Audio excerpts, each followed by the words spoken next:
Tam? So, since Jane is asked to present and then cover another item, Jane, why don't you lead off? Okay, thank you. We really have a lot of positive activities going on in the Health Department at this point in time. I'm going to just start off with the landfill investigation. That investigation continues, however, we're making tremendous progress in getting connections, downgrading of the landfill to municipal water supply and to in many cases, honor the requests of individuals who want to keep their existing wells for non-potable use for irrigation. So they have to go through an approval process, and we are currently up to speed with those requests, so there's no backlog. We're able to address those questions and get back to those homeowners that may have additional questions. So Environmental Partners is making tremendous progress, as I said, and they are really looking to stay very much on track with the Phase 1 completion schedule. And so that's really positive in terms of our responsibility as the the responsible party for providing a permanent solution to the problem with the private wells down gradient. So with that said, we actually conducted an update. Actually conducted two recently, but the most recent one, I asked Laurel Shader from Silent Springs to join me, and we have worked together in the past, and we've conducted presentations together, and I think our presentations really mesh very well together. She's talking regionally about critical contaminants of concern that are being encountered in our water supplies. So she was talking more regionally, and I focused on our issue here in Eastham with 1,4-dioxane. And that video, Mike was so kind to put it video on demand, and so anyone that might have an interest in that information, it is available. You just look under videos and then events, and the most recent discussion was February 16th. And in that regard, I've recently talked with I've been in touch with both Orleans and Truro, and they also are experiencing exposure to 1,4-dioxane. One of the Board of Health members actually attended our session, and they were very complimentary, and this provided them with some information. They're actually going to watch our video, and you know, as they try to get up to speed, as we did, unfortunately, with the exposure. So it's, as we're finding out, and as we said in our discussions, that this 1,4-dioxane is really being discovered as we have higher ability to test nationally and so forth. Once you start looking for things like this, you find them. So it's unfortunate, but it's a reality, and we need to continue to protect our drinking water supplies, both on the municipal side and on the private side. So that's pretty much where we are with the landfill investigation. In terms of... Jane, is there any risk that the municipal supply of water is exposed in this manner? I actually was just in a meeting with Jackie and Mark White this morning in consultation with our consultant, our landfill consultant, and there is a plan where we are monitoring for 1,4-dioxane. It's not actually a required testing parameter. It probably will be in short order for municipal water supplies, but we have been obviously hyper-focused on that particular contaminant, and so we have been testing voluntarily, and Mark was discussing a surveillance program that will be instituted where we have surveillance wells out in front of the municipal wells. So that is a very valid point, and it is something that we need to continue to focus on. So we, you know, that's where we are. And just a little bit off of that subject, the Eastham Board of Health is also very concerned about water protection, and we are going to be, we have a proposed nutrient loading limitation regulation that will be held for public hearing. That proposed regulation is available for anyone who would like to see it in advance. It's also been published in the newspaper, and this is a very bold stance by the Board of Health. We will have concerns related to our watershed impacted watersheds, and also to deal with municipal water supply and also private wells for decades to come. So it will, it's a very, I think, a proactive approach, and we certainly are going to be faced with wastewater challenges to come. Okay, you said the regulation, the proposed regulation is available, is it on the website? Yep, it's on the website, it's been Department of published in, Health? it's, yes, it's on, if you go to the Health Okay. Department link, and it's also here in hard copy if anybody wants it. And so that will be, there will be a public hearing on April 20th. Jane, and it's fairly important that we move forward on that proposed regulation, is it? Do It's it in very important. a timely manner? We will be holding the public hearing, and there will be an opportunity for public comment, and then the Board of Health has, if they so choose, the ability to adopt that regulation. So that's pretty much where we are with the landfill. On the ponds, we're really, I'm very happy and very enthusiastic about additional programs that we're incorporating, and we've had a network of volunteers doing pond monitoring for more than 10 years. Sandy Bain has really led that volunteer effort, and has a really dedicated group of volunteers that have been helping her test the ponds and so forth. So the town is just kind of embracing this a little bit more and offering a little more administrative support than we have in the past. And we kicked that off really with a training, a formalized training for the pond volunteers. We did a similar thing for the Nauset Estuary volunteers last year, but this is for freshwater ponds. And of course, they're both equally important efforts. So again, Sandy Bain was there, Carolyn Kennedy, who is our Orleans counterpart, both with such great years of experience, and we just did a hands-on demonstration with the equipment. And even though they were seasoned volunteers, I think everybody gains from a refresher.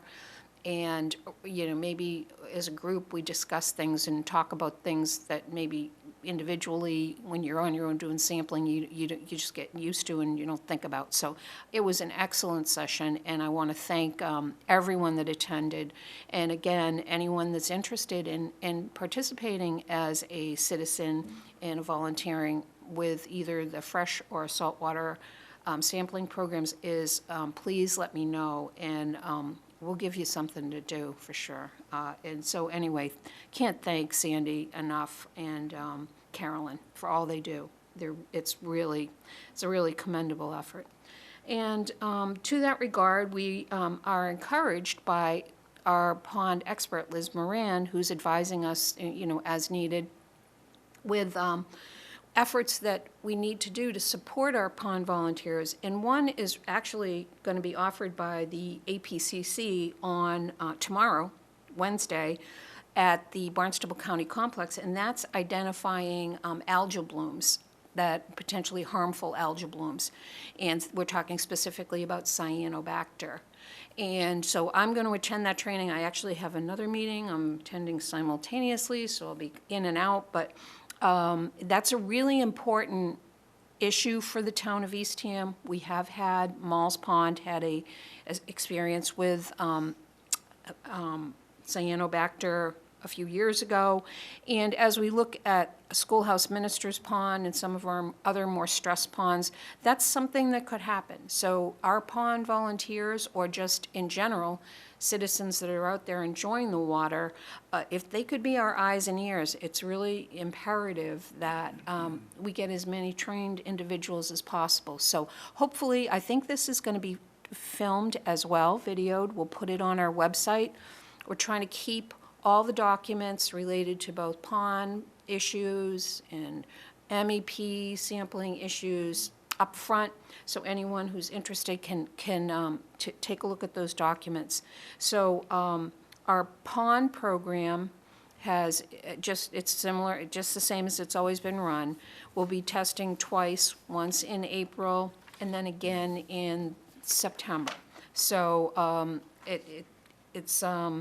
I'm learning as I get involved in more of the hands-on training and supply management and logistics and all that kind of stuff. But again, we're learning a lot from the data that's collected by volunteers, and our small town staff just absolutely couldn't do it alone. So this is very vital and very important information that we're gaining. And regarding updates, I asked Liz Moran to we just received back the MEP data. Did I send that to you, Adele? No. Oh, okay, I'll do that when I get back upstairs. It's from the Nauset Estuary sampling for 2016. We just got back this huge spreadsheet. Again, it's a little bit overwhelming to analyze, so I sent it off to Liz. And again, our primary focus with wastewater management, watershed management, is the Salt Pond watershed, downgrading of the landfill and all that area with Schoolhouse, Minister's Pond, and so forth. And so Liz put together a very, very nice descriptive summary of the data, which included the 2016 data. I'll be sharing that with the Board of Selectmen and Seashore staff and other interested parties. And the data's conclusive that the quality of water in Salt Pond is continuing to decline, which really then supports the watershed improvement plan. And so we are, again, I think it's so critical to have this data, because it's not just a snapshot in time. We're really looking at a long-term trend, and things aren't going to improve unless we take a proactive approach here, which includes nutrient limiting regulations and also looking at remediation. And we're talking about nutrients, it occurred to me, and I meant to send this article out but didn't get to it.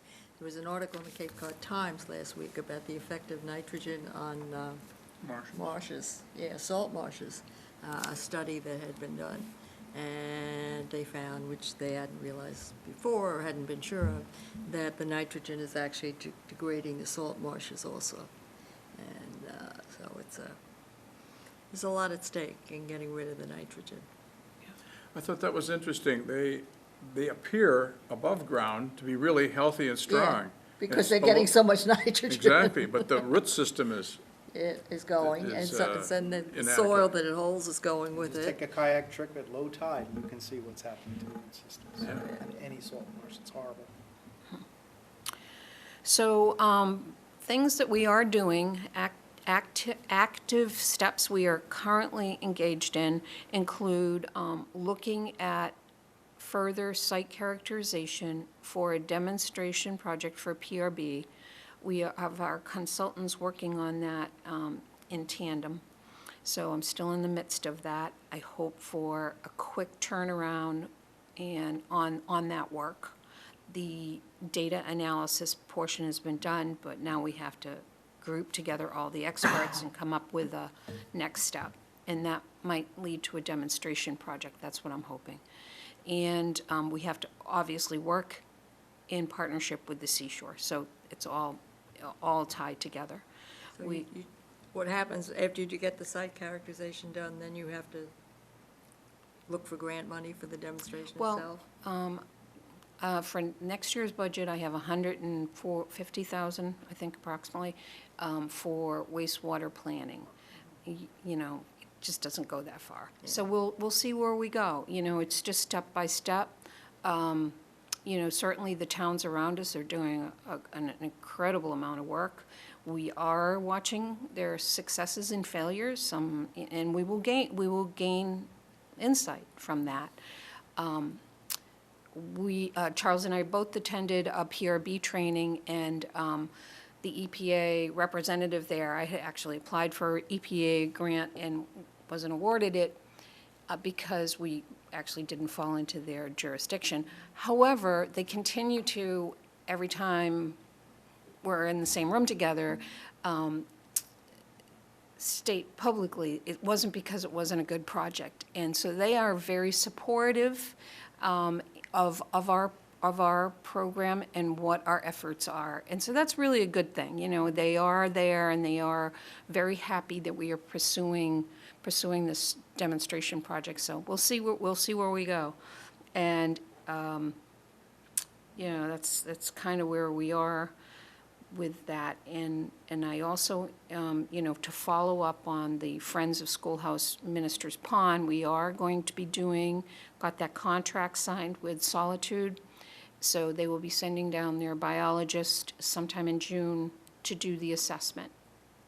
And that will give us more information. So, I think that's it. Jane, there are two competing approaches, is that correct? The PRB and then this plan of Hoffelder's? Yeah, we're Are they looking. separate? I mean, They're it's, separate. What we're calling this is an integrated nutrient management plan. So the easy way would be to have a wastewater treatment plant and take all your wastewater away and treat it at a facility. That's been tried and true, and civil engineering works. But we don't have a wastewater treatment plant. So we have to put together different pieces of the puzzle that may help get us to a good place. And that includes looking at source remediation, which would, in this case, that non-traditional approach being a permeable reactive barrier, which literally intercepts the nutrient path and takes the nutrient out of the stream. So that could, you know, in my simple mind, could lead to improvement of the pond, the freshwater body, and then as it discharges to salt pond, improves salt pond. So that's one piece of it. Stormwater, we've talked about that. It's not cheap. We don't have the jurisdiction over Mass State Highway, but we continue to work with the Cape Cod Commission and DOT to keep that project front and center. That's another piece of it. but Hoffelder's plan is different, is that correct? It's a Yeah, different approach. His approach is a different type of wastewater treatment system in your backyard. Right. I actually talked with him yesterday, and I want our Nauset estuary area to be considered for some of these demonstration projects. And he said, absolutely. So he had a grant approved, although they are still tracking down the appropriation under the Baker administration, for $300,000, which would really cover the cost for about, I believe he said 10 systems.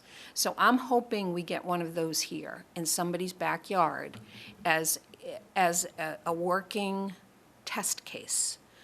And what he's planning to do is almost divide the leaching field into two parts.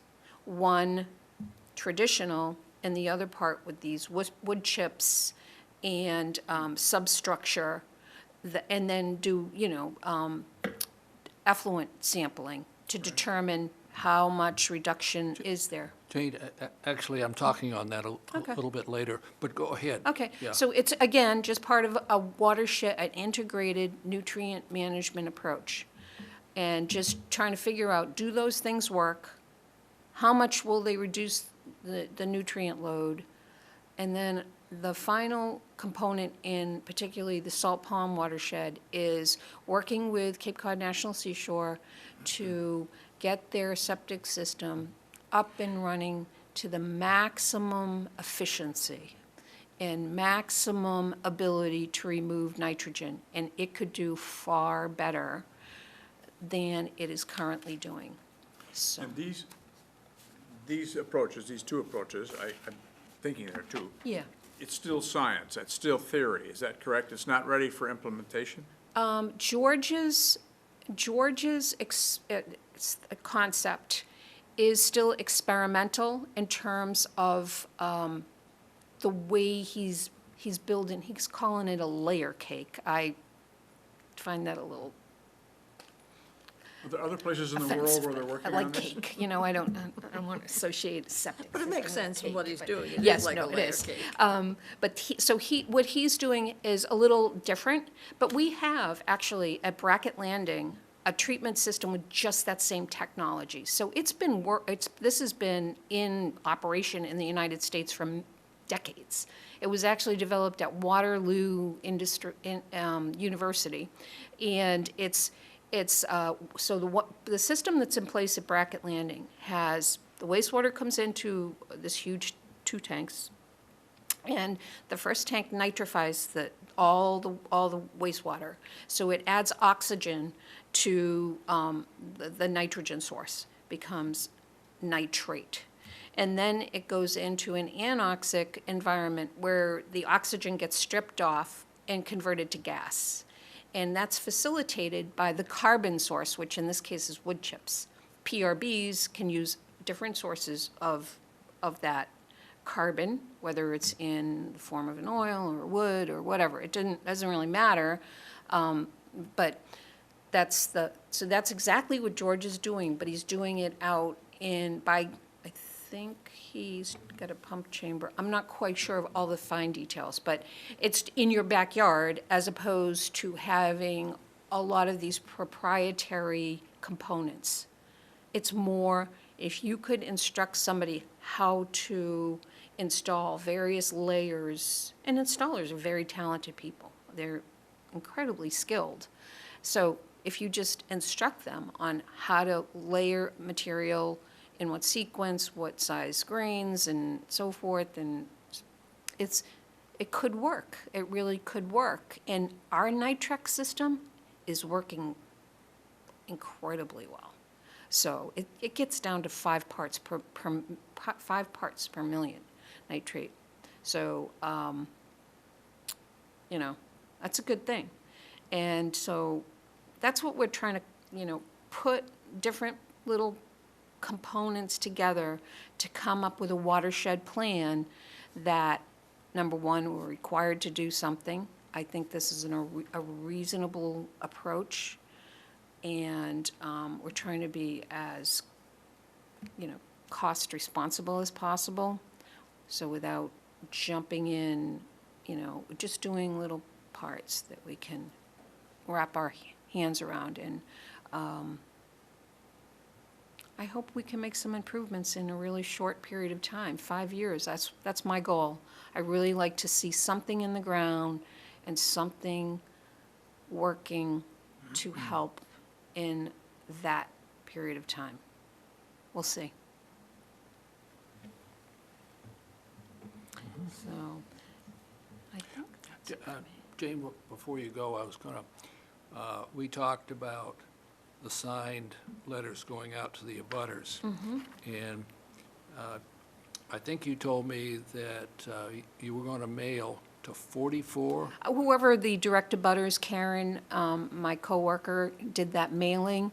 So I know she took the direct abutters of the pond and sent out the letters. We also included this, the notice about the pond training session, and also the upcoming training about algal cyanobacter and so forth. So, Did you yep. send a separate letter to Sharon? Yes. Yep. Yep. So, I actually don't think any of those people joined us at the pond training, but I have been in contact with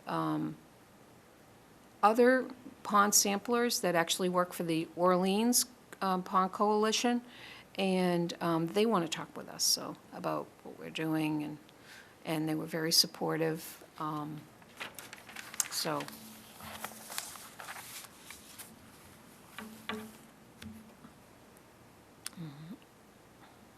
Have any other questions? I'm thinking, I think that's, Oh, have you heard anything from Neil about Park Street? you got that, Jane? Yep. You can probably fill in on the details that, the town is going to. Oh, yeah, that I know. yeah. I mean, but I mean, do you know where, has he started to move That I forward don't with it? know. That I don't know. Yeah.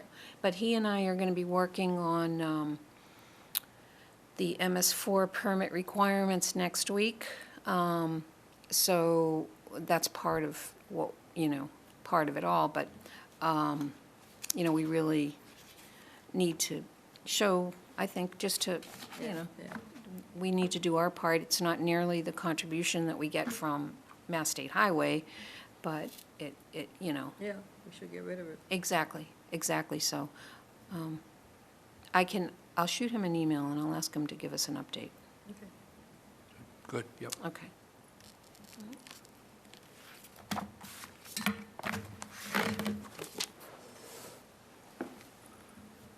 Okay, well,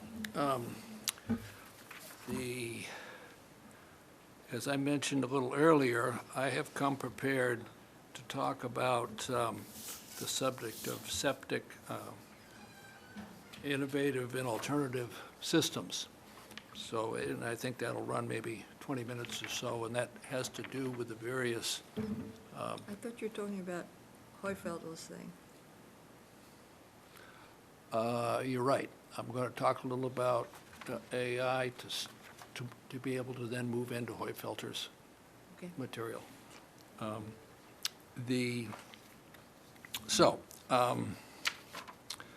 Let me see.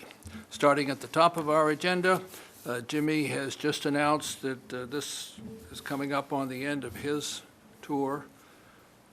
And so you say this is the last meeting? Yes, this will Okay. be the last one. So, I gotta get back to work. It's tough at 2 in the afternoon. Agreed. yeah, Well, I have suggested before that we move the meeting later in the day, but I don't get much support. well, we can talk about that.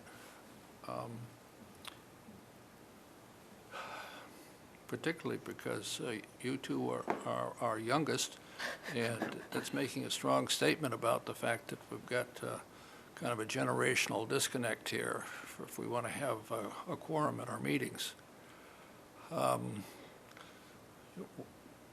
In the evening, what would be better? Let's start with you. It's kinda tough for me. I usually work till 4:30, and then I would have to get here, so it wouldn't be till, say, 5:30, And then that's most people's dinner time. Yeah.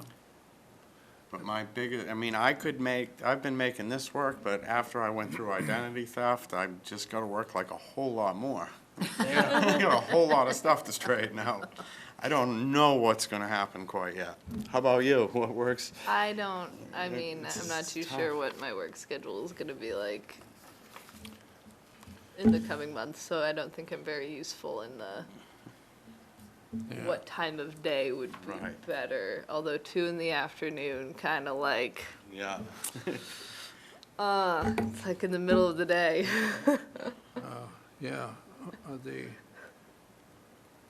Yeah, okay, well, 6 PM meeting or something? all right, yeah. Would be my suggestion. Some people meet 'Cause at then you 6, I could- guess it's the Conservation Commission. I think Yeah. meets at Yeah. 6, yeah. Well, yeah, no, I mean, I was just thinking, Suzanne, if you're 20 miles away on the Cape and your day ends at 5, well, yeah, you could probably get here. And, I don't think I'd expect you to drive fast from the canal or something to, too many times to keep the schedule. What about Jane's schedule? Does she, Oh, yeah. Well, Jane her schedule stops at 4, and I think the staff just gets replacement time. Do you know, Adele? I don't, but I would suspect that that's likely that they don't get paid overtime. Also, would be considered professional staff, and normally professionals don't get paid overtime. Any place, I mean, it's not just here, any place, that's the usual rule, so. But she has worked past 4 o'clock in the past, because she's been here at several meetings. Yeah, For the yeah. health board, which usually starts around 3:30 and goes to Yeah. 5:30. And Yeah. she's also at the, several other meetings, and I don't quote the names, I just see them on TV. Yeah. I can't. She's often here at 5:30, at that table there. Yeah, it is once a month. I mean, I guess it's asking something, but on the other hand, as I expressed earlier, I think it does affect our ability to recruit people. Because it's basically old, retired sods like me, who are free in the middle of the day. Yeah. Yeah, well, it includes me too. That's how it fits into my schedule. Okay, well, I've written down what folks are saying. I can tell you a little bit more on recruiting. Now, Jessica Dill, who is, I think, the chair of our search committee in the town, was coming up with a different approach to finding members for committees. And she did ask the committee chairs to come and make a short video having to do with their particular committee. And so I did do that. I went over to the school, high school, and they have a video room over there now where they can in fact do full professional videotaping. And my understanding was that Jessica would take all of those individual chair presentations, and it's about 3 or 4 minute long little presentations, and make a longer video. And I thought it was going to be then presented at the library back on the 4th of April. I thought it was 4 to 5. Well, I misunderstood what was going on, and they apparently were doing it more like 2 to 4. And it also involved tables with perhaps paper material out in that way. So I haven't caught up with that. But along that same line, I was thinking, well, in the month of April, it might be nice to get something in the Cape Codder saying we have some open positions here. And as of this meeting, it's 3 open positions. We have 9 positions here. We have 6 of us. And I was kind of hoping that Adele would write something smooth. Yeah, you'd mentioned that at the last meeting, and when I heard about what Jessica was doing, I decided that wait until after she had her meeting at the library to see if she recruited anybody. I was just gonna look and see. Didn't There's you anything. send one around in the fall? Like a little advertisement? I'm sorry, what For in the the fall? Cape, you sent around a thing in the fall, I thought, Yeah, of like here is a potential or thing to put in the newspaper. I'd have to go back and look. I don't remember it. It's possible. I do remember you doing something, Adele, and circulating it, and we looked it Yeah, over. because But I can't remember exactly what it said. I remember because I put edits on it. You did, you Yeah. did edit it, that's right. And it so, was- I just I think mentioned it that so- started out as Charles, then I did some editing, Yeah. yeah, and then it got, yeah, I could go back and look for that. mostly just so you don't have to reinvent okay. the wheel. Okay. Yeah, and, well, just to kind of give a full picture here. In the meantime, Jessica had an item for all town committees in the Cape Codder within the last 3 or 4 weeks. And I thought, okay, well, and she said we were free to put in our own notice, because I coordinated back with her on that. So I just said, well, maybe towards the end of April, maybe early May, you begin to get into the turnover of the population in town, And so I said, well, another notice wouldn't be, that much of a repeat going on. I find it helpful to go to other somewhat water-related meetings in town and then just ask people that are sitting beside me, and I just kind of, would you be interested type of thing. And, it is, it's a little bit better, shall we say, pickings, a little bit more likely community. He nabbed me, I can vouch for him. At So- the pond. Yeah, at the pond, yeah, we do that, but no, you just kind of, if you don't ask, people don't connect, but we got an opportunity coming along here with the shellfishermen, because there's, they're going through the update of the aquaculture regulation for the town, and there was a meeting in this room here of, a good 20 so folks that I was reading were shell fishermen connected. I know they are busy people, but it's a ways of connecting, and particularly,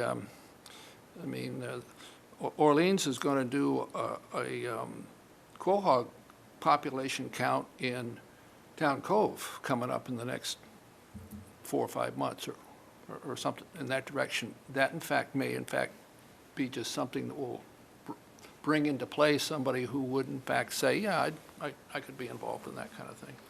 Charles, I think meeting time can make a difference. I agree with you. I mean, you're eliminating a lot of people that are employed.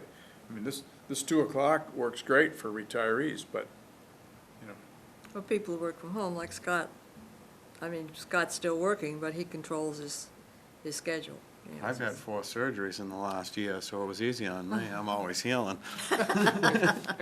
Something to do. Could we actually get credit for physical therapy or something? Probably. Okay, excuse me. I had to stand for a few, if you remember correctly. Well, I know, and that was a strong statement of commitment to us. It's good to get out of the house. All right, Especially in the wintertime. do we, I tell you what, let's not forget that comment. Satellite. That's But- also why I joined. Oh, sorry. Yeah, I was looking for something more to do on winters in Cape Cod, and that's why I came. On around. winters on Cape Cod, you Yeah, say? yeah, I was looking for something else to do. He was like, I need an excuse to leave the house, and I was like, me too. Well, Suzanne, I am not going to reschedule another winter on Cape Cod, merely to get another member on the committee. Winters are too rough on me. Okay, well, let's see,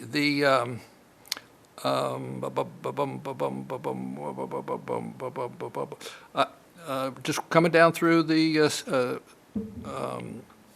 list of things that we have on the agenda. I did read in the water supply updates that come out, and I received that as an email, that they're going forward with the next phase of construction, and that, as a matter of fact, all of the CONSCOM requirements are going to be taken care of at 6 p.m. this evening. In other words, the environmental partners are going to go to them and essentially identify all of the points where the construction touches on a wetland or a watershed that needs to be worked on. And again, to me, when I hear that, that's good. It's one more sign that our engineers are handling this in a very smooth way. Just they're on schedule, know what they're doing, moving to the next thing that needs to get done on the list. Charles, you're plugged in, so I'm not, but if you wanted to pull up the municipal water project page, there's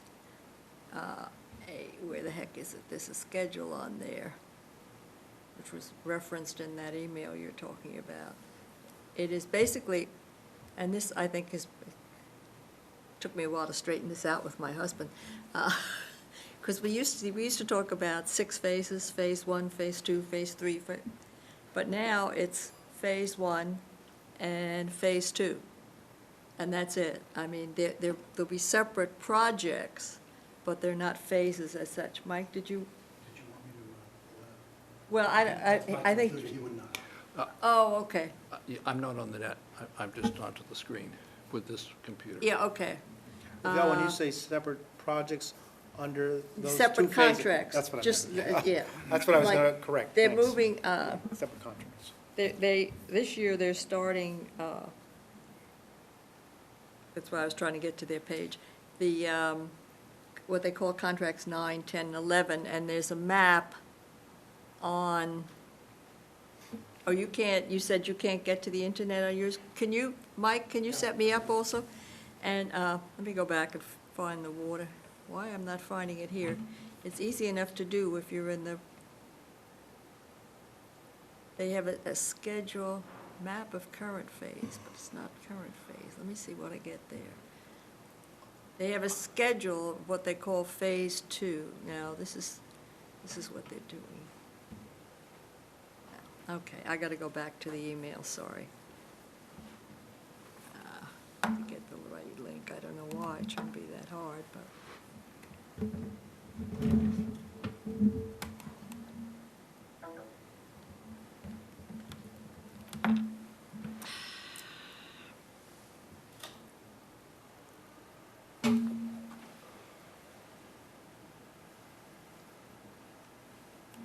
It's gonna take me a minute to get there, because first I gotta get the email, and then I gotta find the link that takes you to the schedule. Come on. I hate doing this, I hate these things. Okay, all right. Now I gotta find the right one. Okay. So you should be all set. So Okay. Whenever you're ready, it'll be up. And Okay. I'll take it when you're ready. It's not on- Okay. It's not on at this moment.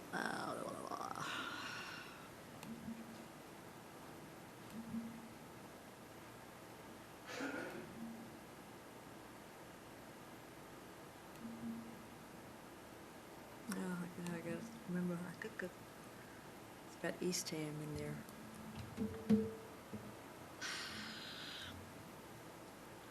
I've only gone to it through the emails, but I assume that if you went to the, website, it said, it should be it.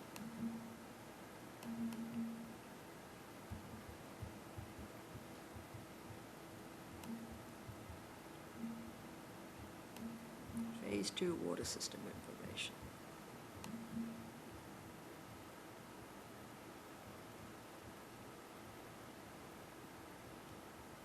Okay. There's two things. One, I think this is the map. Yeah. Now, I gotta shrink this down so I can get it all on the screen.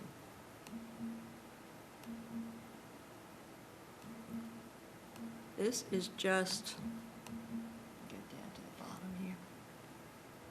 Yeah, this is just contracts 9, 10, and 11. I gotta get down just a little bit more.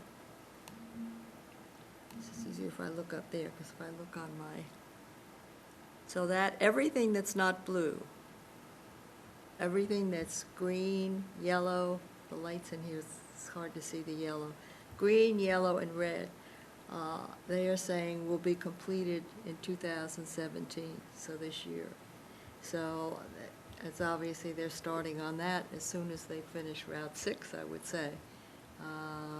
So that's what that is. So these are the next 3 contracts. But what is interesting, I found equally interesting, is this Phase 2 water system schedule by street. This lists every street in Eastham. And it tells you when the work on that street will be undertaken and completed. Like the first one says 2021, 2022. And, you go down, you find your street and you look at it. But the interesting thing for me, in addition to that, was 2022 is the latest date for any street. So while originally we were talking about 12-year build-out, this is a lot faster than that. That they expect to complete the entire system by 2022, which is good news. Does our borrowing schedule Well, coincide with this? Well, my memory, and I haven't had time to check it, originally the borrowing schedule was based on 20-year bonds. Yeah. But while we were diddling and diddling and diddling, the one good thing that happened is they made 30-year bonds available. They did. And so I believe we're now on 30-year bonds. Okay. So it would have the same effect as 12 with 20s and doing whatever this is, 2022 from 2015 is 8 years with 30-year bonds. You come out pretty much the same way. Close. I'm certain it was looked at before they Made those announcements. before they did it. So, but that, I think is good news for people who are waiting for water, that they're gonna get it sooner than they thought. So, The more people we can put on the system, the faster. The Yeah. happier we will be. yeah, Yeah. yeah. We want to spread that operational cost over as many customers as we can. Yeah. Right. Adele, this is new information to me. Well, that email that you talked about, where do I still have it up? Phase 2 update. It says, for more information on when water will be available, please use this link, and that's Phase 2 waters. But when you go there, yeah, it's the list of streets, but it's also got the map there that shows you what the next 3 contracts are. And Yeah. the list of streets is what gives you the information that, wrong thing here. What did I do? Oh, just a little bit more, please, one more. I was Go to hoping- the eyes, go to the eyes. I was hoping for the O's. Get to the eye. Everyone wants to see their own price. Oh, Stop, okay, 2020, thanks. Go back to- Go for I could go, look, but Oakley. you've helped me out one less step to do. What am I looking for? Oak Leaf, go to the O's next. Everybody wants to know their own GA, thing. you said? Go to O. There we go. When do you get it? Well, no, I'm looking out for my wife here. Oh, okay. Okay, thanks. Yeah, I think you're already, you already I'm have a set. main, yeah. Yep, I just Yeah. need a contractor What now. else do you want now? Oakley Road, please. Oakley? Fingers crossed, I'm betting on Oak Ridge, 2019. Oak Leaf. 2018, 17, ooh, nice, very good for you. I got a brand new well. Yeah, I, Wally will give you 6 years to hook up. Maybe six. It'll take 12. Okay. You just had a new well put in? No, my house is brand new. It's not that old. It's only 8 years old. Anybody else? No, I think you got everybody. Yeah, I'm okay, yeah, Oh, yeah, you're on Samoset, and I'm already hooked up, so. yeah. Oh, the folks put in my curb stop within the past month. I think they did all the curb stops on Samoset this month, Okay.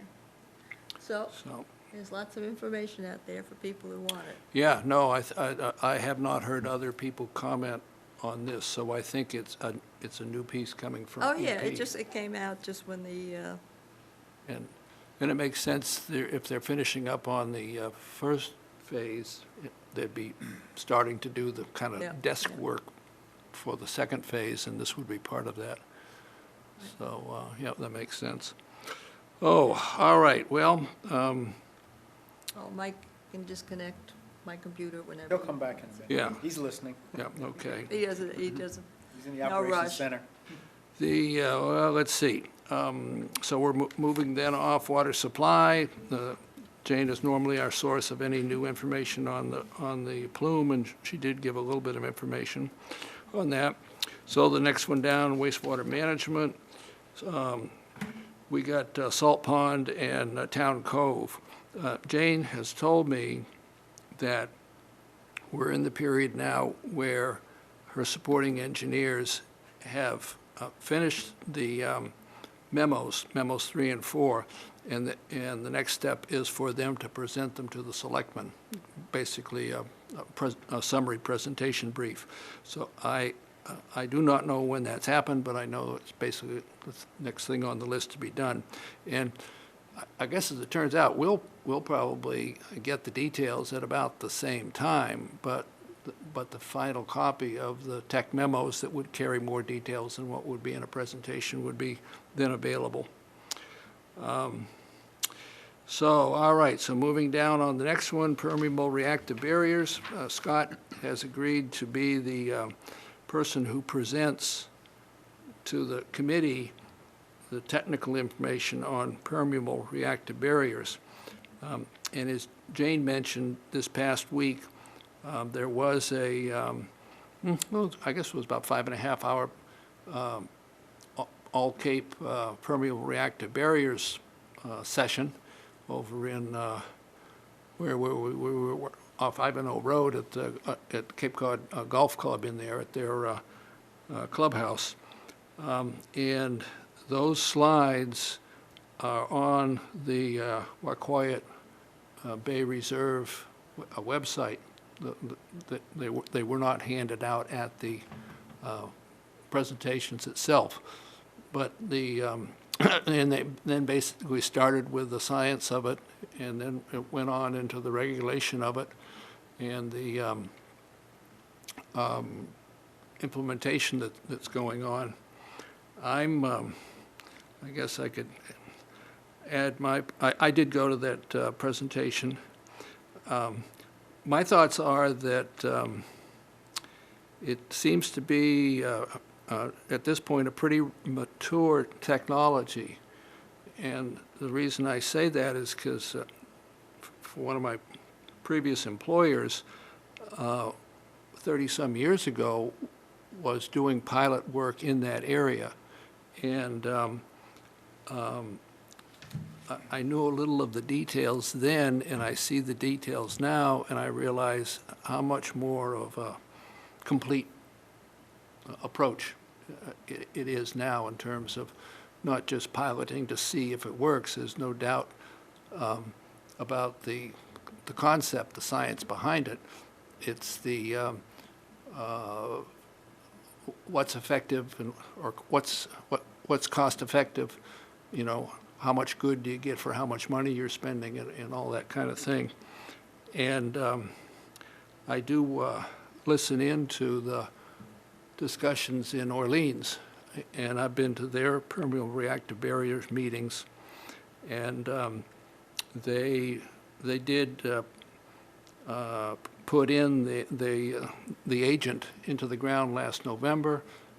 Basically, they're saying it verbally that they're beginning to get the results, and the results are in the direction that they wanted them to go and are encouraging. And from listening to them discuss their site conditions, their concern is that they have the nitrate moving down out of the landfill and heading towards Town Cove, and that they do have pretty good opportunities to basically ambush it, or if you use my term there, in other words, draw a parallel line of wells across perpendicular to the flow of the groundwater coming down, and put in the reactive agent and get the desired effect.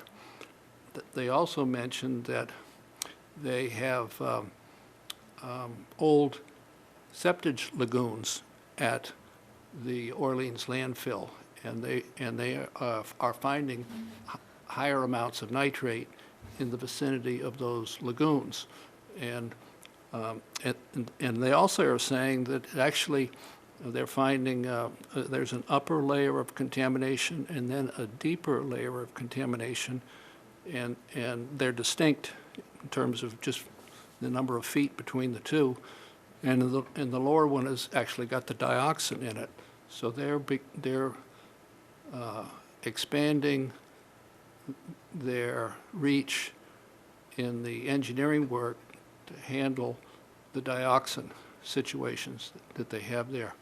And they were also apparently were in the process of reconstructing the engineer yard and in that area, and that they're going to be able to change that particular piece of work to keep the stormwater from basically causing more of a problem.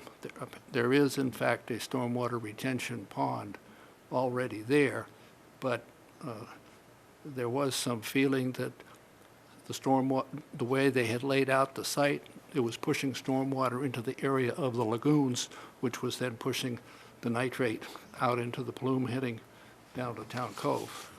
So, I guess my feeling is that we would, it seems like a very reasonable technology, and we would have to find something that would stand up pretty strongly for us not to use it, in the sense that it kind of fits into that bracket of being a whole lot less than sewering, and quite effective. And I kind of, there's one more piece of information here that I've been thinking of. If we were to discover that putting in those wells someplace up around the landfill, as well as some other site, and that's basically what they're talking about down in Orleans. They're talking about putting in the injection wells at the landfill, plus further down in the schoolyard as you get closer to Town Cove. It may be something that would help Minister Schoolhouse Pond. So it would be a 2-for-1. That's what Jane is talking about, putting a PRB on the other side of Minister Schoolhouse Okay, to stop the flow into Minister Schoolhouse, and which then flows on to Salt Pond. My understanding, the latest, that she's looking both at something north of Minister Schoolhouse and something north of Salt Pond itself. But that, I mean, I'm going basically here just on memory of, things she said in prior meetings. So, but I think that is what they're looking at, and that also came up at another, where the heck, some other, not one of these meetings, another meeting where they were talking about Minister Schoolhouse and the nitrate and phosphorus, that possibility of putting a PRB north of the pond, which would be between the pond and the landfill. yeah, I've, so, yes, and what Jane has said is that the engineers are now working on that, to, find out more about the site, Yeah. which would then allow them to make some kind of an estimate as to what could be done and what couldn't be done within reason. So, okay. I see aquaculture, and Suzanne, we've got you tagged with aquaculture. Okay. You're comfortable with that? I mean, could you narrow down exactly how much information you want? Do you want like biologically why it works, all of it, case studies, any of it? Well, Whatever you can tell us in 20 minutes or less would be good. Okay. How's that sound? Just the I- important stuff. I would figure a half hour or so. I mean, I guess Okay. it would be useful to get some basic understanding of how it works. I mean, not with a lot of detail. I don't want to apply for a grant, you understand? And also to get some ideas of places where it's been used, Okay. and what their results have been and what their reaction is to it. Because there are other questions, obviously, about shellfish, like, and it's pointed out in one of the tech memos. I mean, there always is a disease possibility. Yep. And so what has happened in other places? Have they encountered that? And so how they deal with it? And then also, which I guess is part of the whole thing, which may be obvious to you, how do you get the oysters out of there? Once they've taken up all the nitrogen, you got to get them out of there. And that appears to be a problem that Orleans is encountering right now. I don't want to get into any detail about it because I wait till you get, but so it's that whole thing, looking at it from the standpoint, is this an effective methodology? What are the sort of things that one would look at, other than a pure scientist who's just looking at the science of how it works? Okay. Okay? Good, okay. And Scott stepped up to do permeable reactive barriers, so that one's nailed down. and I will give you this innovative and alternative, and also the George Heufelter technology here and shortly. Comments on Tri-Town. It appears that the decommissioning is all going on well. They did advertise for bids to demolish. I don't know how much you expect to speak on the others. I would point out the time. All right, It's all right. about 7 minutes after 3, and I cannot stay past 4 o'clock. Okay, I hear you. Tri-Town is going along on schedule at the end of that. Yeah, and Water Quality Advisory Panel, I continue to go to those meetings. They're once a month. Basically, at this point, there's a lot of work going on at subcommittee level, and the monthly meetings are more or less a recap of what the different committees are doing. For one, they have an aquaculture, they have a freshwater ponds project, they have the downtown sewering, they have Minister Schoolhouse, not Minister Schoolhouse, Meeting House Pond as a sub-piece of work there. So then and the abutters up to Minister Schoolhouse Pond. We did receive an okay through the town administrator to just go ahead and send the letters essentially the way Adele had drafted. I think one sentence was changed in each of the 2 different documents. They would change to update, Yeah. obviously, because our information on Solitude was stale, and also the issue about ownership of Park Street had been resolved. So that the letters were just changed to reflect that fact. And that basically, the revised sentence told them that the work, I think Jane might have mentioned Solitude by name, was going ahead, will be done this spring and summer, and that the town would be proceeding to deal with the stormwater runoff from Park Street and the landing. Yes,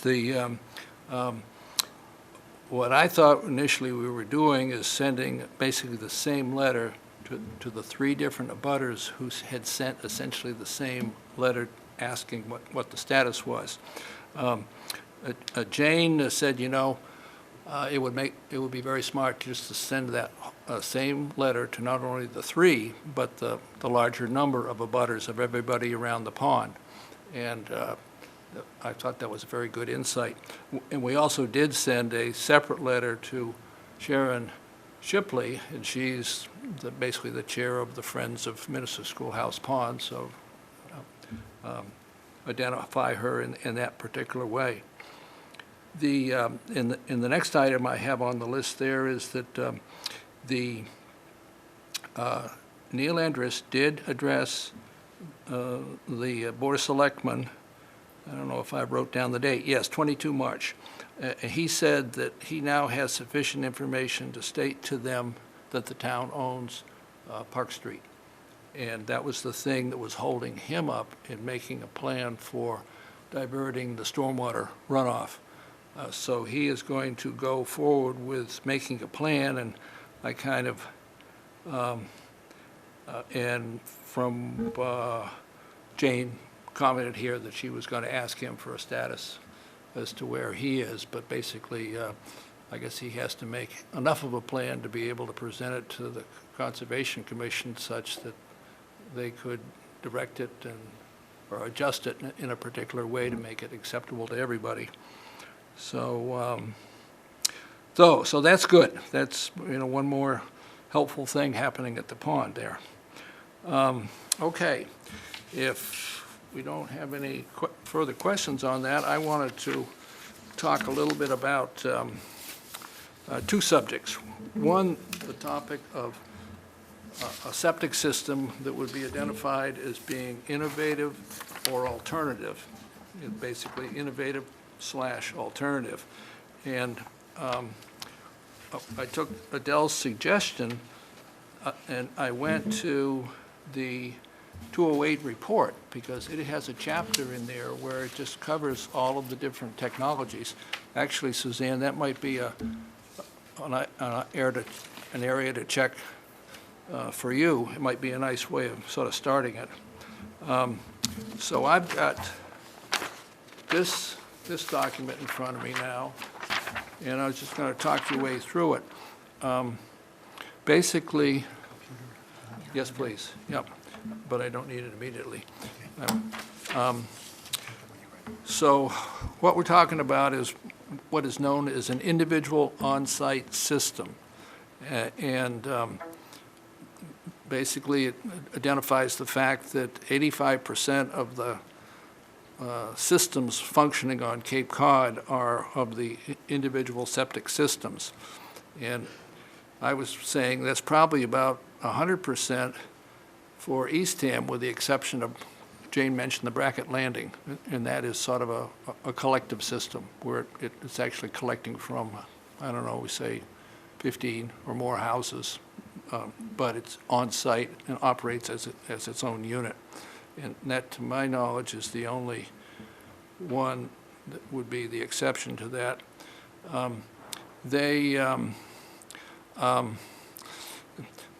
Apparently, in the terminology, these systems include cesspools, Title V compliant, and non-Title V septic systems. And so a septic system can be just a Title V system, either compliant or non-compliant, and then there are others that are, in fact, have a little more technology in them, and they are the innovative alternative ones in terms of just how the language is organized. And let's see, the innovative and alternatives are able to treat down to 19 to, or a range between 13 and 19 milligrams per liter of nitrogen in them. That's basically where they get you to. And if you flip that piece of paper over, basically it's again coming from the 208 plan, and it says with the compliant septic systems, that basically they've said that they're getting to 26.25 milligrams per liter. That's essentially I guess the target they're stating is a properly functioning compliant Title V system, but not an innovative alternative, because the numbers were smaller that we just looked at before, and that's what it says a little bit further down there, 19. Yeah, it's saying Mass Department of Environmental Protection approves of AI systems for 19 milligrams per liter.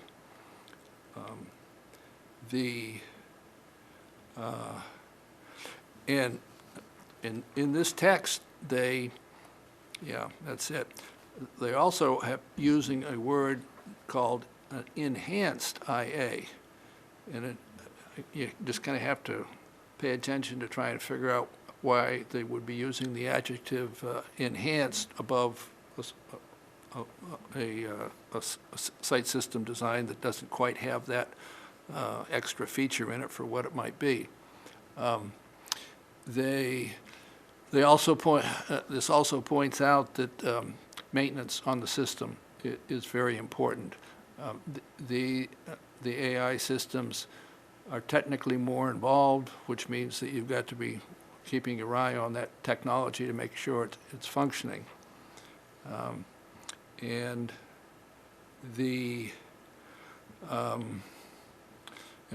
way down at the bottom, we find that the Barnstable County Department of Health and Environment provides maintenance and monitoring database to assist the towns in meeting compliance requirements and to the potentially explanation of this program. Where that leads off to is that that little comment that went back and forth between Jane and I before we left. Apparently, Barnstable County has a database, that allows them to track the functioning of AI systems. And at county level, apparently, they don't have a database that is tracking, in fact, just a simple septic system at a house. But the AI systems normally have a requirement in them for monitoring and for performance. And that and the county operates that. I'm not sure of exactly how it fits together, but I just call your attention to the fact that there is that business of just a house with a septic system operating in Eastham, and basically Eastham is just kind of has some knowledge of what's going on there and oversight, and they track it through how often the system has been pumped. But for the AI systems, they come with a requirement that the data has to get, that there's got to be a maintenance contract on it, and the contractor has to be reporting into the Barnstable County data collection system, and they have, Barnstable County staff is actually watching the numbers, and if the numbers go bad, then they have the address and phone number of who's supposed to be making it perform in a correct way. So that gives you a little distinction between the septic systems and the AI and the other systems. All right, let's move to this next piece of paper with a staple in it. Looks like this. Okay, and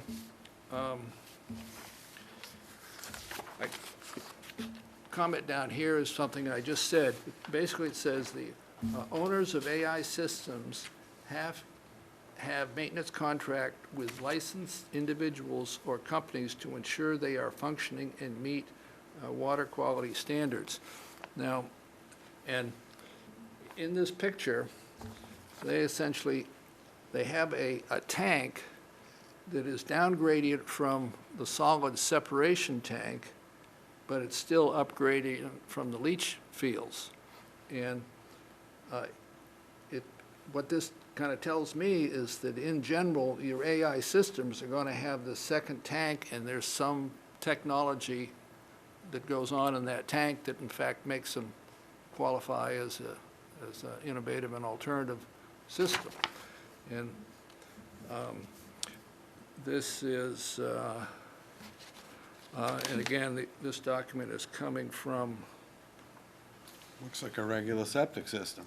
That's all Yeah, they but all see look that like. middle box? That's just a D box, don't they all have No, that? it's not a D box. The D box Oh. looks like a cooler that you take your beer to the beach with. This has some. It's bigger and and it has filters some more. Filters and Well, chemical Okay, processes. makes sense. that's Not Like just it a D looks the box. same, I was trying to figure it out. Not a D box. Jeff? Charles, it says that there are 50 different systems approved. How did these come about? Were they done legislatively? Were they incentivized in some way? How did they come to be? How'd they come to be? Well, I can tell you what I think I know. All right. Back in the mid-'70s, state of Massachusetts, the staff, the employees, created the numbers from treatment science that established what the state requires for a performing septic system. All right. Now, but since then, they've come up with places where folks had sort of non-compliant ground. In other words, they were too close to a wetland. All right. And so then they would go to an engineer and they would say, can you design a system that would get approval from Mass Department of Environmental Protection as being adequate because it's been enhanced in some way, strengthened. All right. So to me, 30, 40 years later, it's believable that at least 40 different approaches have been figured out by the engineering community in particular situations, and they've made their case and they've gotten their approval. And there's, let's see, well, there's at least two different ways that are represented here. I'm just kind of thinking about it. Let's see, So Charles, if a person had a system that had failed, they could by law be required to come in compliance. It wasn't grandfathered in, is that correct? right, or they shut down. Once the system, yeah, but that doesn't mean that they're required to go to an IA system. It means they're required to have a compliant Title V system. It's probably, they could Yeah. have a tank, a holding tank, and pump it every 3 weeks. I mean, No, whatever it no, does to come no, into it's- compliance. this is- Well, the yeah, Board of Health has a lot more technical requirements Health than that Department for is what pretty, they wish. Yeah. pretty on top of it, and they really look carefully. Anything you propose to replace a failed system. They Okay, really- but what I'm saying is that there are standards that are set, and how the homeowner gets there. Yeah. There are like 50 alternatives that they Yes. can Yeah, use to yeah. get the required levels. Yes. Yeah, Gotcha. 50 different. The engineer you hire will know the ones that the health department here will approve. Yeah, Yeah, and this piece of paper comes out of one of the 208 documents, and the document was just laying out the technologies, you know,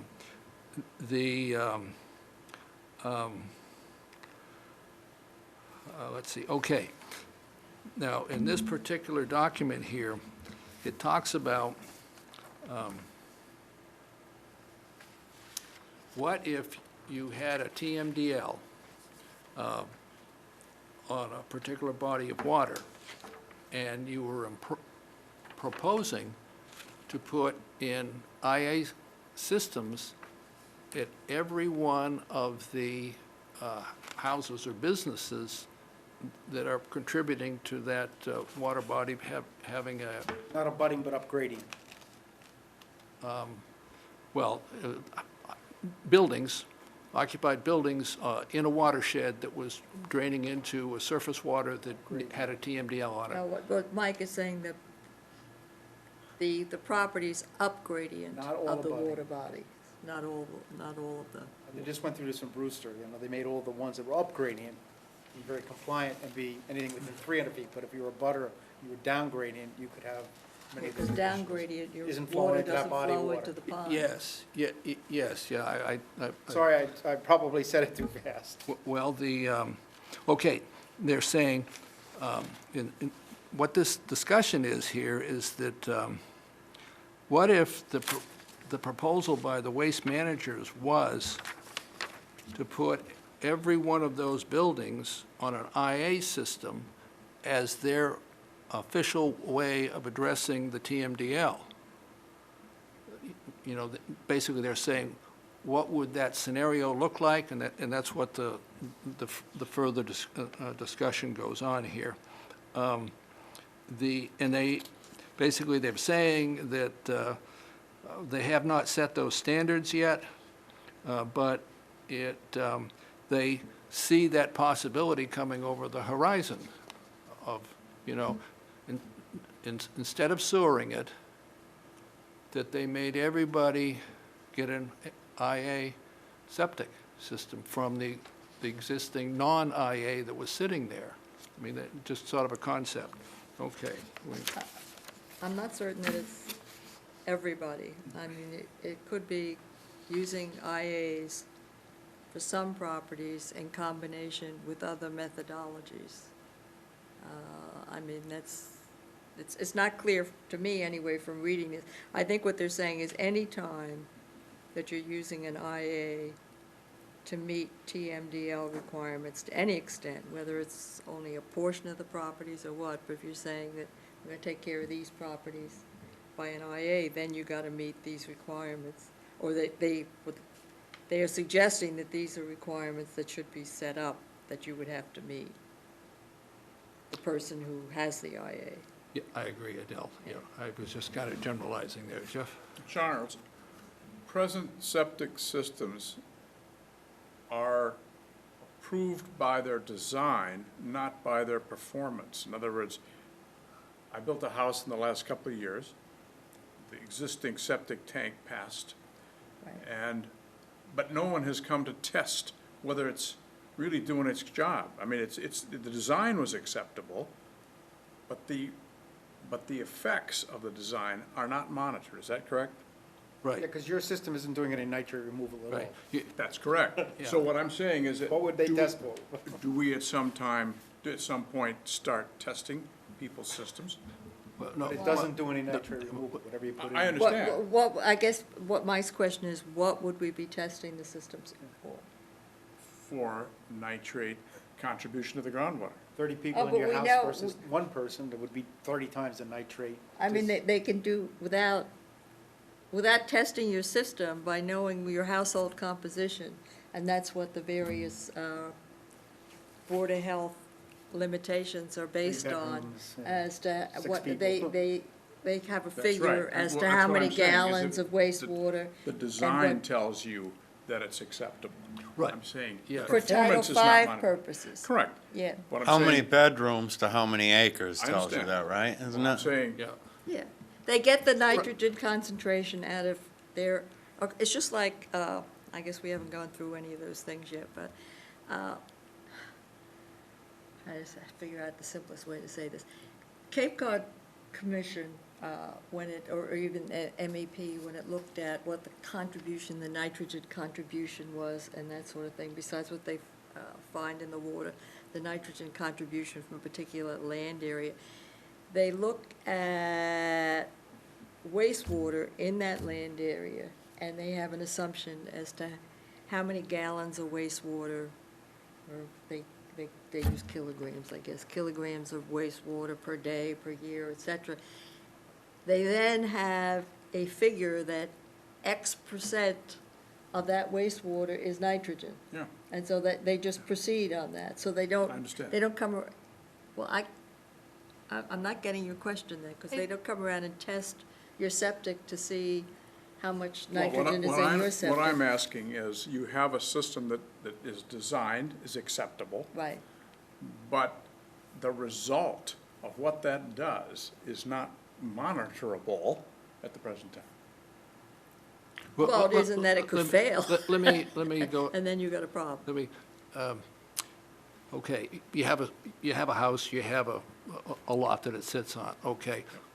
The first limit is that you need 10,000 square feet in the lot for every bedroom, okay, so that's one standard, all right. But otherwise, if it's a Title V compliant system compliant by design, you're right, there's no testing. Compliant by design, that's a good phrase, Charles. Okay. That's what I'm, All right, Yeah. but then, when you step into septic systems that would be defined as innovative Yeah, alternative. but wait, before you go to that, there's two separate things. Title V was never aimed at nitrogen or phosphorus. It's aimed at bacteria, That's it. possibly some pharmaceuticals. It's not clear if it does anything there. It's a strictly health in terms of human health, the usual things that you would think of, and that's all it was ever aimed to do. And So it design. has nothing to do with nitrate or even, unfortunately, phosphorus reduction. So that's, Testing it for something it wasn't designed to do. it's is your foolish. question, so then why, if we don't test Title Vs, why do we test IAs? Mm. Is that where you're going? well, I'm saying, Because there's a simple answer to that. yeah, If you put in an IA, by and large, Capture. you've done it because you had to do it, because you're in yes. some yes, situation. What? yes. Not because of Title V reasons. No, I understand, You've had to do it because of nitrate exactly. reduction, and there they test to make certain that the system is performing that way. Right. Generally, your Because they- if proximity the to a system- water's body. yeah. If the system is not regularly maintained, it may not provide the nitrate reduction. So that's why it's tested. Can you put one of those IA boxes in a Title V and make it an IA system, or is it a whole different, There's know, 50 leaching options. and- Hang on, let me, Can you pull your D-box and put one of those in? No, I never thought about that, well, but that hang on, probably hang would on. work to some extent. there's more to come here, okay. I just didn't know the difference. All right. There on must this be sheet of more. On this sheet of paper, right here, okay, Hey. where my thumb is, okay, it says pursuant to the IA program under Title V, requirements range from no discharge monitoring to monitoring for 2 years, or on a quarterly basis, and the last one they give is monitoring indefinite. You just have to do it forever. And I would say, okay, that's a site that has a lot of complexity, and the regulators just aren't ready to sign off completely on it. They want to see results measured, well, it says here indefinitely. And And that's sometimes the health department's order of conditions when it's in a very sensitive area. They Yeah. make it an indefinite. yes, But generally speaking, they'll sign after 2 years, eight tests, 8 quarters. eight quarters, They let you yeah. And you know, just to. Read the next sentence. However, IA installations proposed as part of a comprehensive wastewater management strategy will require more rigorous monitoring protocols. Exactly. Then you go down to what are those Those are rigorous protocols? requirements, yeah. They're telling you what they hope DEP will do. Uh-huh. So that basically, any town It uses or this. water, whatever they call them anyway, now, WMA. waste management agency that wants to use IAs as part of its strategy has got to be prepared Constant to testing. deal, and I'm certain that this stuff is gonna come along. I mean, if they're saying, this Yeah. is what DEP, who knows, from the time this was written, Till now. is this in the final plan? Is this where you got it, Charles? Or was where'd this I- in an earlier plan? This is in the preliminary guidance that came out, last June or something. This is a year later than the final. Well, wait a minute, the final plan was June 2015. This- June 2016 was the first-year review. So this had to be written, you're saying 2015?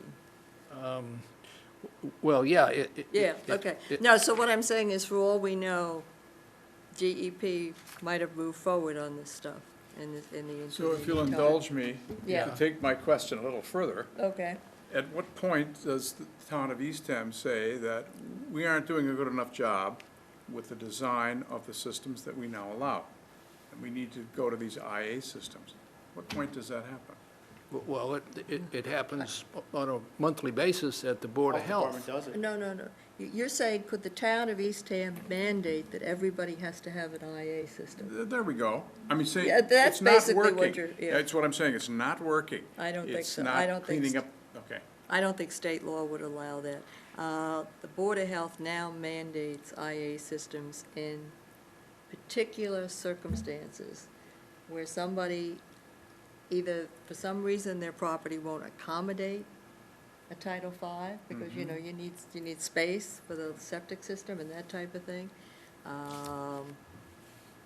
And there are a few, if Jane was here, she could say what they are. There are a few others where they mandate them, but they're related to specific conditions that exist there, that require it. But I don't think state law would allow them to just basically say, the state says it's good enough for you to have a Title V, but we're telling you, no, everybody's got to have an IA. I Well, don't- something catastrophic has to happen for that to change. Yeah, but So- I don't know how long you expect to live, but I don't expect to see it in my lifetime, I would say.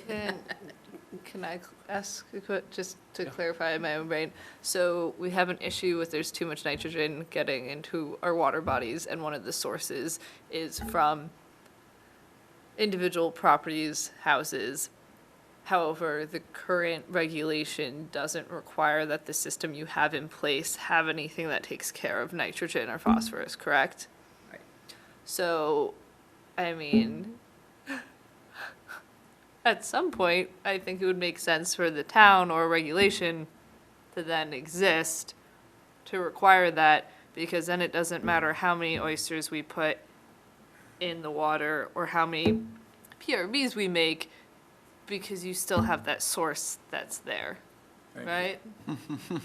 Well, it might Yeah, make sense, but the yes. question is, the town, Because we're also never gonna put in a large sewage plant, which I think is what, like. Hold on they- there. I mean, so far we're trying like really hard not to If put we're in ordered like a to by waste. federal or state, we may end up with, and it's a who knows? possibility. Yeah. No, but I think, You're okay, taking my but- question and making No, it you're clearer. saying maybe it would be sensible for towns to have that authority. What I am saying is I do not believe under state law, because towns are not I mean, they are part of a larger jurisdiction called the Commonwealth of Massachusetts. Right. And they derive their powers basically from the Commonwealth. I mean, it's not really And I a don't think they would be question allowed. I of wasn't like thinking- legality, it's a question of like sensibility of like, is this a thing that should be more actively considered? Well, people who were, I guess, not in any watershed or down gradient, you know, whatever water body they're in would say, why do I need it? Well, it wouldn't be for everybody, but it would Yeah. be like that same site-specific, but a little more like rigorously site-specific instead of like as it comes up to be a little more proactive about it. Yeah, let me kind of make sure we get this idea across. Okay, this piece of paper that we're on now, it's the preliminary technical guidance for non-traditional water quality improvement technologies. All Page right. you on, Charles. It No, looks he's like, just look- saying, looks look like at this. Okay. He's Okay. looking at the This is, tagline, basically, this is the 208 folks putting out preliminary information a year later. And IAs are one of the enhanced technologies that is referenced in the 208 basic document. Okay, now, I think what they're starting to say is here, okay, if we had any town watershed come to us with a proposal as to how to meet their TMDLs, which was going to be a lock-in 5, 10, 15-year management plan, what would the monitoring by the regulator look like? And there are people out there that would want to know because they're thinking, shall we go in this direction or shall we go in this other direction? In other words, sewer the whole thing or, something in between. Okay, so, and they would say, okay, what if all the existing systems were just compliant by design, but they had to do something better? And you, in some way, changed them technically. You went engineering, you went in there and you inserted in an additional tank and whatnot.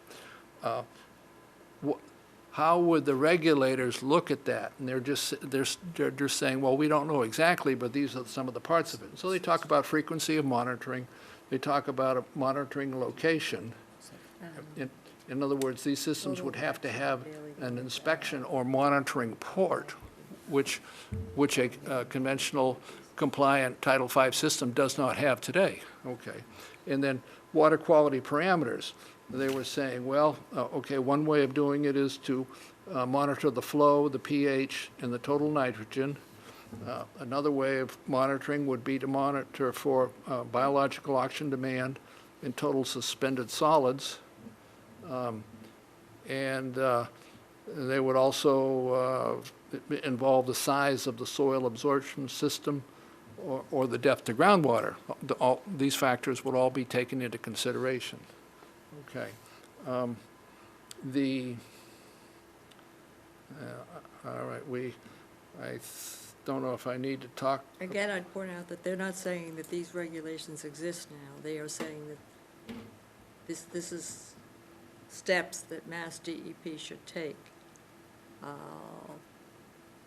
Should be sampled according to a schedule. Efforts to determine a sampling plan is currently underway and will determine the number of systems that have to be sampled for. So, and as I said, this has to have been written in 2015 if it was in the final plan, which was finalized in June of 2015.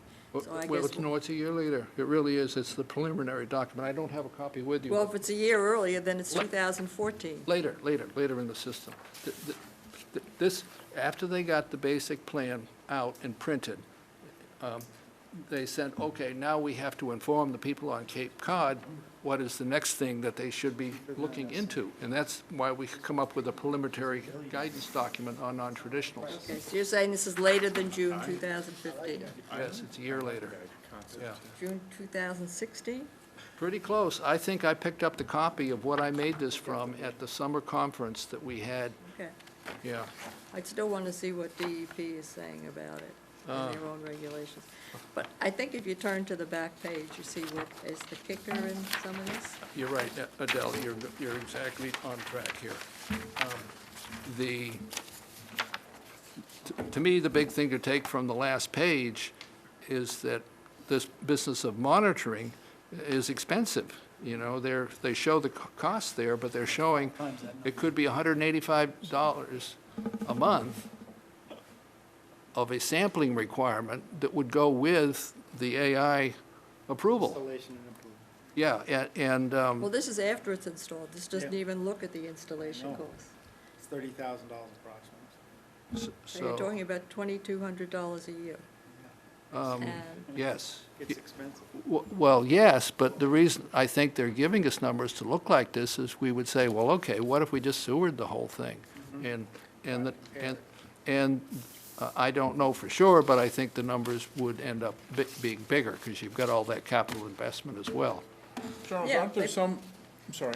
No, what I was also going to say is my understanding in this, in all of the discussions I've seen of IAs, is what is left unresolved is who pays for it.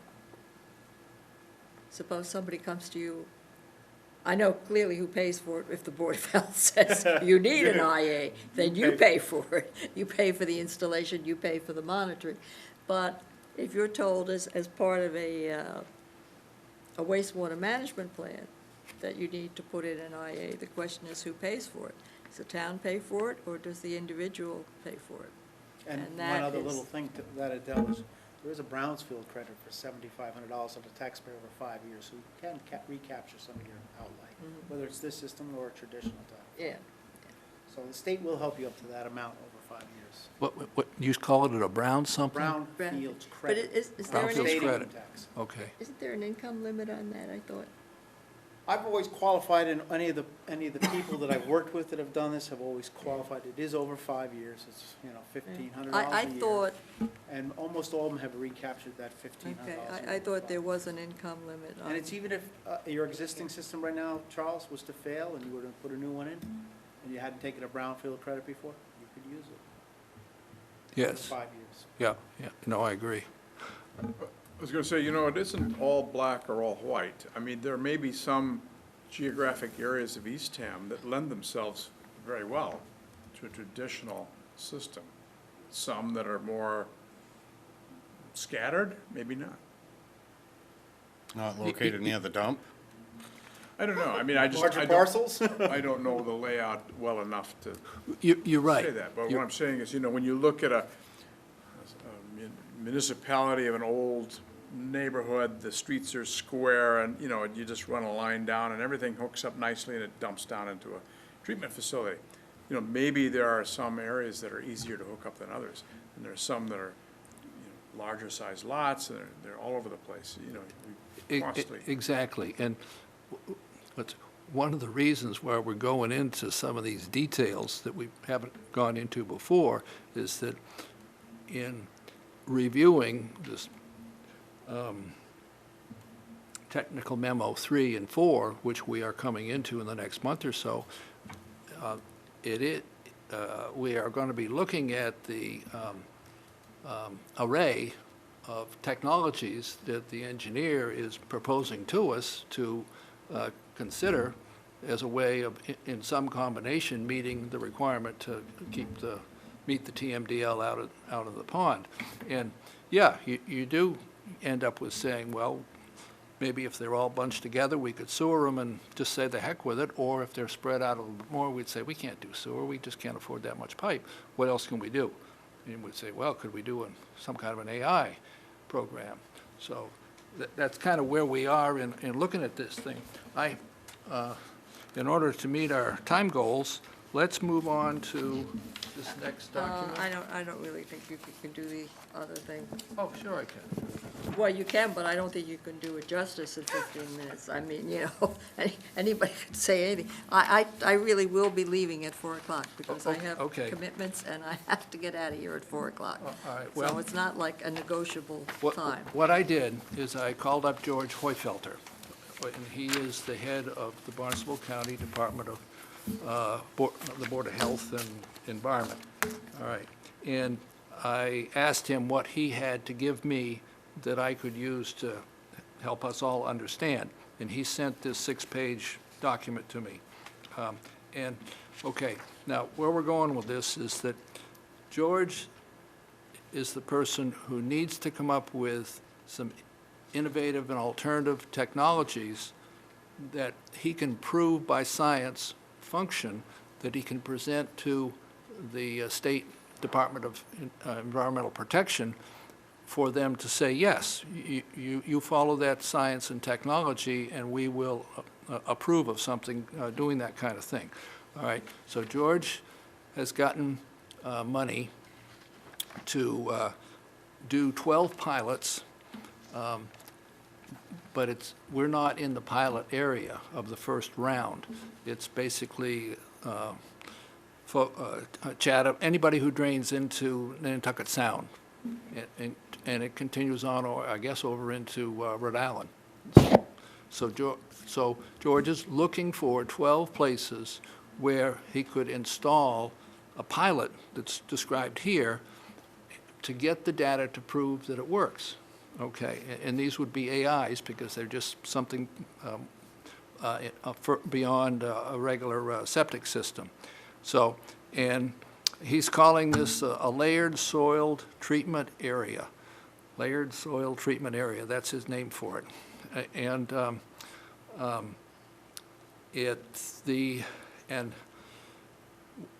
what he's saying in science that it's trying to do is it's trying to nitrify any of the nitrogen that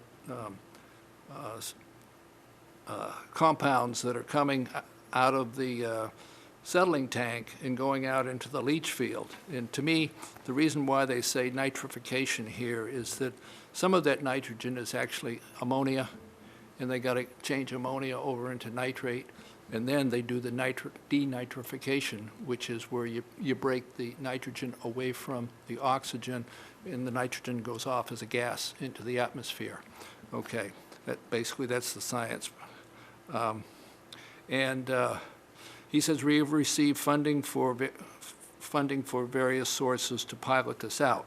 All right, now George told me that he does not yet have the funding for our area, which would be the Outer Cape, but his plan is for 8 sites, and he's looking for the funding. And what I'm saying here is that we can be helpful to George if we could find a site or 2 in Eastham that would fit the needs of a pilot site, and we would help George, but we would also put ourselves in a good position with the regulators saying, look, you know, we're actually hosting a couple pilots here in Eastham. We're not blowing you off as regulators. We are trying to come up with something better. All right. So what George has here is that, well, the key thing is that he's got a layer of sand and sawdust in the leach field that would not be there otherwise. And the sawdust has got the carbon in it, which the scientists are saying is the thing that's missing, so we're not getting the adequate removal of the nitrate in the water before it gets down into the water table. All right. So basically George is saying is that if you started out to build a new system, what you would need to do is you would size it to the house, the size of the house. In other words, it's got to be of a certain leach field size. But he's saying is that half of it would be the sawdust way of approaching it, and the other half would be the standard Title V way of approaching it. And there would be inspection ports in there, and so they would be able to see how much improvement is going on in the standard Title V area, but also in the sawdust area. All right, he's saying the first you would dig down 4 feet. You would put down 2 inches of pea stone gravel and washed pea stone.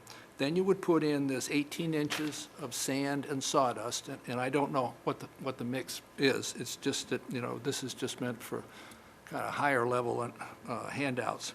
And then you would put in regular Title V sand for another 18 inches, and then you would be ready to put the pipes that are actually going to release the effluent from the tank on that.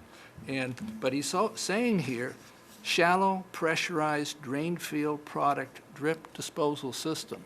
In other words, there's going to be a pump in there, probably back at that box I was pointing out to you, that's been added, that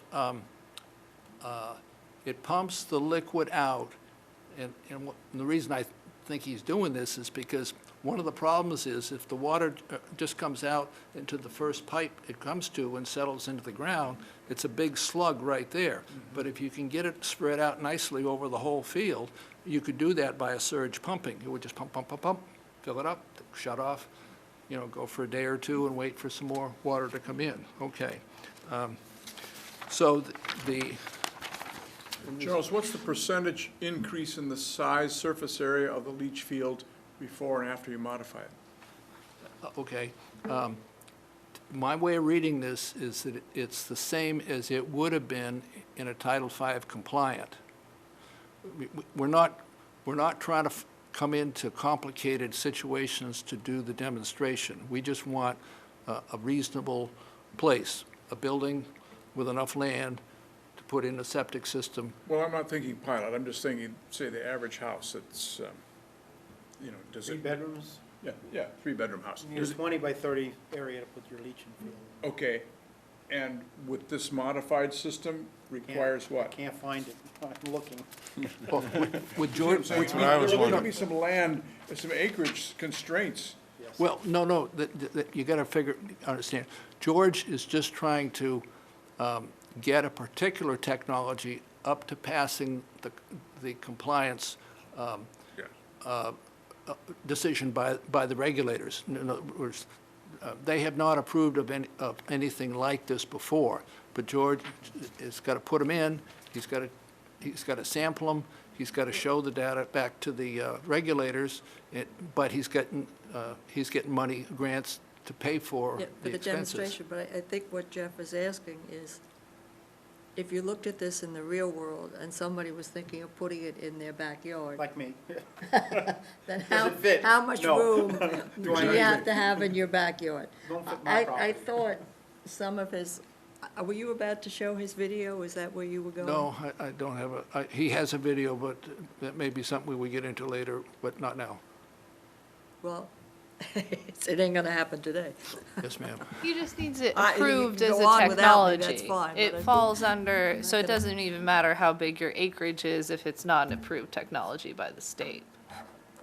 That's Yeah, true. it should fail in the Right, pilot. Right, so like Yeah. in the process of like getting Yeah, this yeah. installed in your backyard, it needs to be approved first. Right. My question is though, I mean, say the technology works. Yeah. Is it reasonable if we need a great big, I think he Field. wants it to use the same size field as a normal Title V field, right? He just Yes. wants to add, he just wants to change the layering. Long by 42 feet wide, so that's what you would need. 42 feet wide. It shows here that that's the amount of space to put in a leaching field. Boy, that's a and lot. what does a standard leach field today look Well, I like? can I tell told you- you mine's 20 by 14 right now. Yeah, I know but that our leach field is 42 feet wide, because I know where it is, and I don't have 42 feet in that It's 20 by area. 14, so it looks to be almost double in this Okay, diagram. there you go. All right. Yeah, it's, looking for yeah, this. it is, A little bit bigger. yeah. You have to understand that in where we are in the timeline of regulated systems. Yes, we have compliance by design, okay? And yes, if you have a limited area, you can come in and propose that you will upgrade it in some way, an IA system. Okay, now George is saying, one of the possible ways to upgrade it is to use this sawdust. But we're at the point in time where George needs the scientific data to show the regulator that it's, it's a reasonable thing to improve. Okay, now, as I say, in our interest in this is that should we find one or two places where this would apply, a new construction situation in Eastham, it's a way of demonstrating. I think that's what Jane is working on. I mean, Jane mentioned it in her presentation earlier, Yes. that she had yes. been talking with Highfelder and with the possibility of getting one of the demonstrations here in Eastham, So do assuming you it want gets to, funding. it sounds like we went over the background of the information, but do you want to in May continue on like exactly how it works? Because you didn't Well, seem to get to that part. Yeah, okay.